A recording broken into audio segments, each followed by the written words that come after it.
Hi, welcome to Kay's Tiny House Adventures, where I talk about my progress as I build my tiny house and prepare the land where I'd like to park the tiny house. Today, we're actually doing stuff on the tiny house. So we have the trailer, and now we need to weld some stuff on the trailer to get the bottom piece of metal in place. So as you've seen in previous videos, my trailer has some cross beams to act as like a subfloor frame, but it's got nothing underneath to house, like, you know, the insulation and stuff like that. So what we have done over this weekend, and this is Tess, and she's very attention needing, and there's a gunner underneath here. But what we wanted to do was weld on 1-inch square tubing to the trailer so that we could then attach the metal to that side. And then also we made these price tag looking things with 1.25 inch hole in it. And so when we park the trailer, we can attach it to the ground. And so ideally this would be like, yeah, good job, Tess. Would be something like cement tubing or something that we have on the property. So now we are ready for that. So today has been a lot of welding, metal cutting, and also some vineyard work. Because what can Debbie and Doug not do? They have their own little vineyard on their property, and that is actually how I first really became friends with Doug and Phil. Was we would come out here and help out with the vineyard, and Doug would host these huge harvests, and a bunch of his friends would come down and collect all the grapes, and then I was just really interested in the rest of the process. So that is kind of the origin stories of the A-Team, and it's been like that ever since. So we help with all aspects of the wine making process, and the netting is done when the grapes are really getting to that point where the animals want to start eating them, but the little winos, it's like that Mitch Hedberg joke, it's like, it's not, you got it too soon. So that is why we are adding these nets. You'll see at various places they do different things. This is how we do it. So the next step is to add nets over the vineyard so that the critters can't get to them.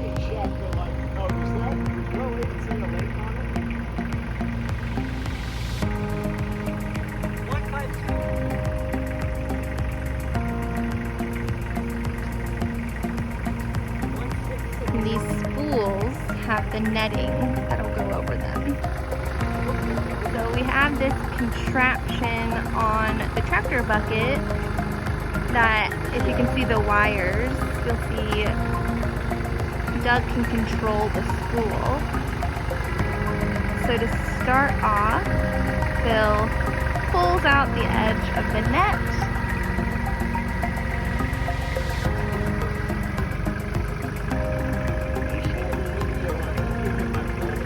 And so you see the contraption Doug has in his hand, so he can unspool it. And then above the post, we try to have a few feet out so that it's only about a couple feet from the ground, and this will make sure that it covers all of the fruit and the vines. And so Doug will slowly inch forward,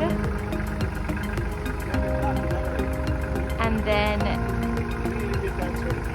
the part that I probably won't be able to get on video is Phil and I pulling the sides to tighten the net. Okay, I'll go. See, we've put the net on. I'm holding it, so it's a really great shoulder workout because you have to keep the net above to keep it tight. Phil is catching the rest of the net. Just kind of a game with the unspooler.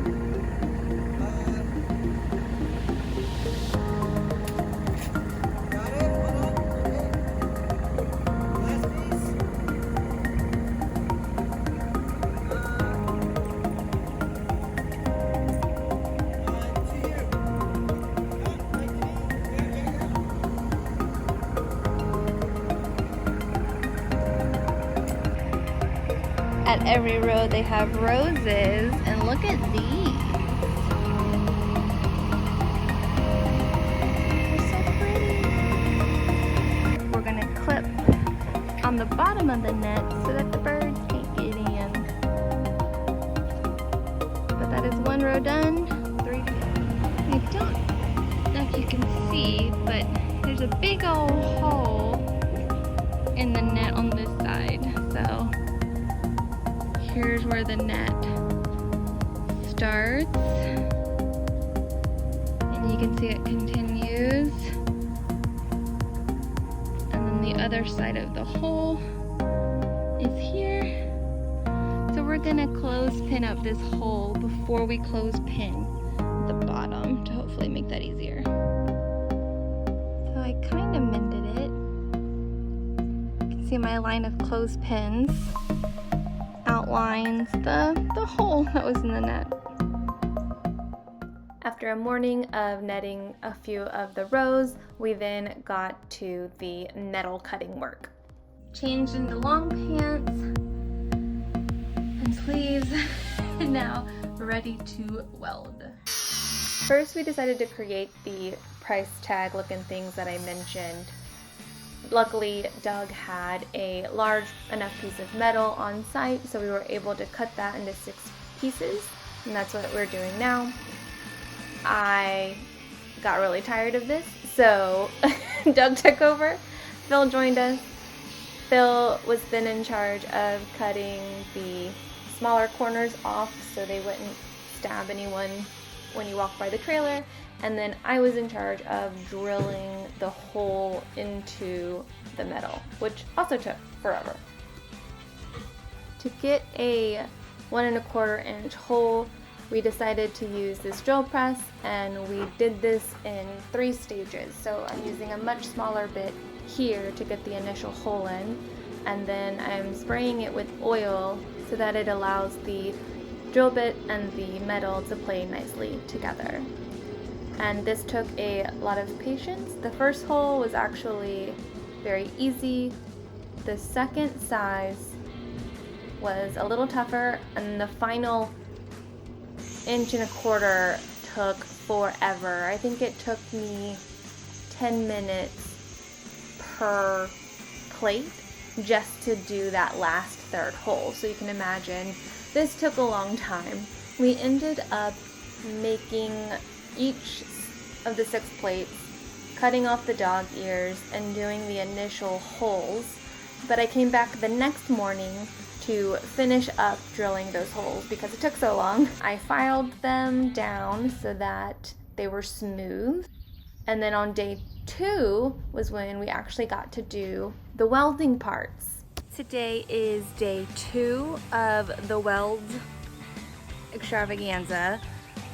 Right now I am about to wipe these pieces down with paint thinner, and then we will weld them onto the trailer.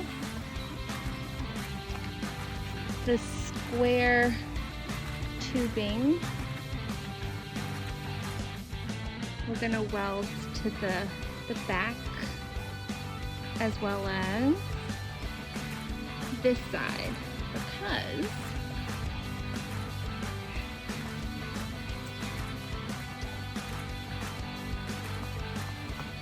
come down here under the trailer with me.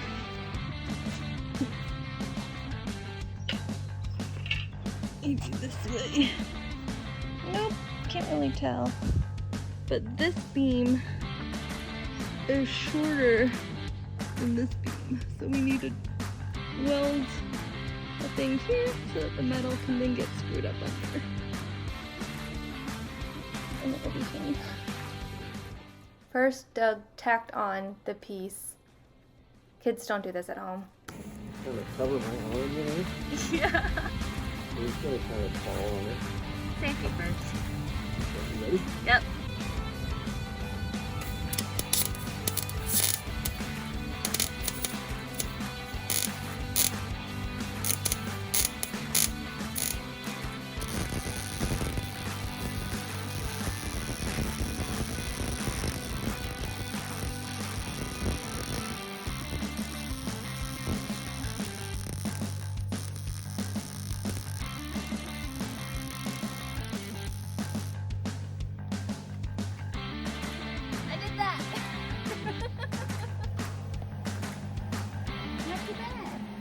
We took a well-deserved break, and Debbie had made us this amazing lunch of watermelon salads and bruschetta.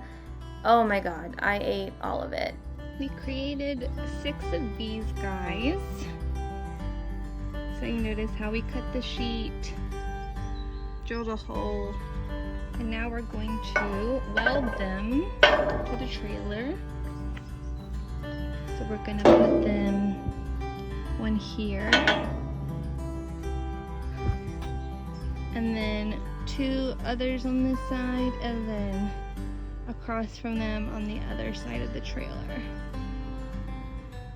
Doug welded these because it's a different type of welder. It's more extreme.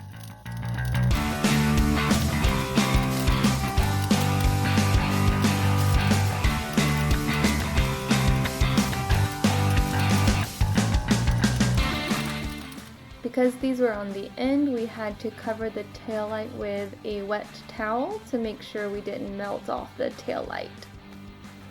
Once Doug was finished, it was then my turn to kind of fix this one. We wanted to be able to fit a washer in this hole, so I had to grind off the part that overlapped as well as burnt paint. I also helped prep the rest of the trailer by grinding off the paint where Doug would be welding the other 5 pieces.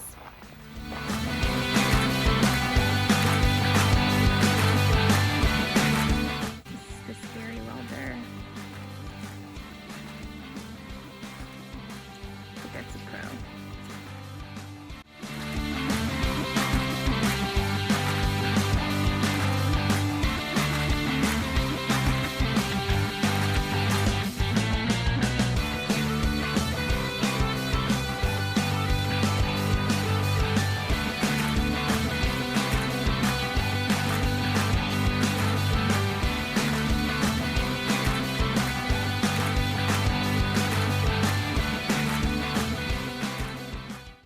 It was so hot, over 100 degrees. Doug had to take breaks after each piece he added. The dogs were just sleeping in the barn, except for Taco, who just can't relax ever.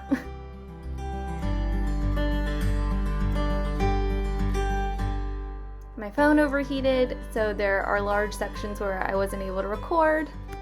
But once Doug was finished welding a piece, I would follow behind him with some paint thinner to wipe off all of the dirt and old paint.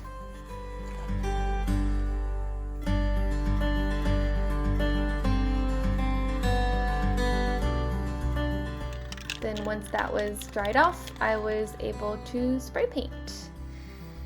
And we just had some black glossy paint to match how the trailer was already painted, and this was just to make sure that these pieces wouldn't rust.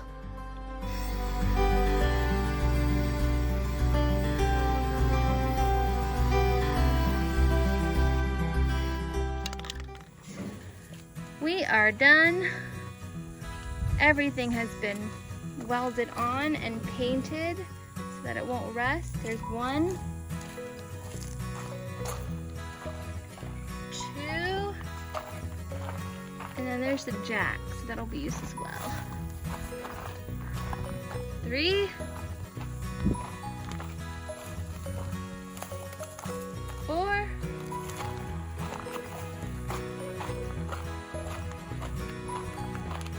5, and 6. And then we've also got these guys welded on and painted. These guys welded on and painted. And the welding chapter is done. Thank you for watching and staying up to date with me on this journey. Next time we will be attaching the actual bottom of the trailer to the trailer, and then we should start getting the lumber and framing out the tiny house, which will be very, very fun and exciting. All right, see you next time. Bye.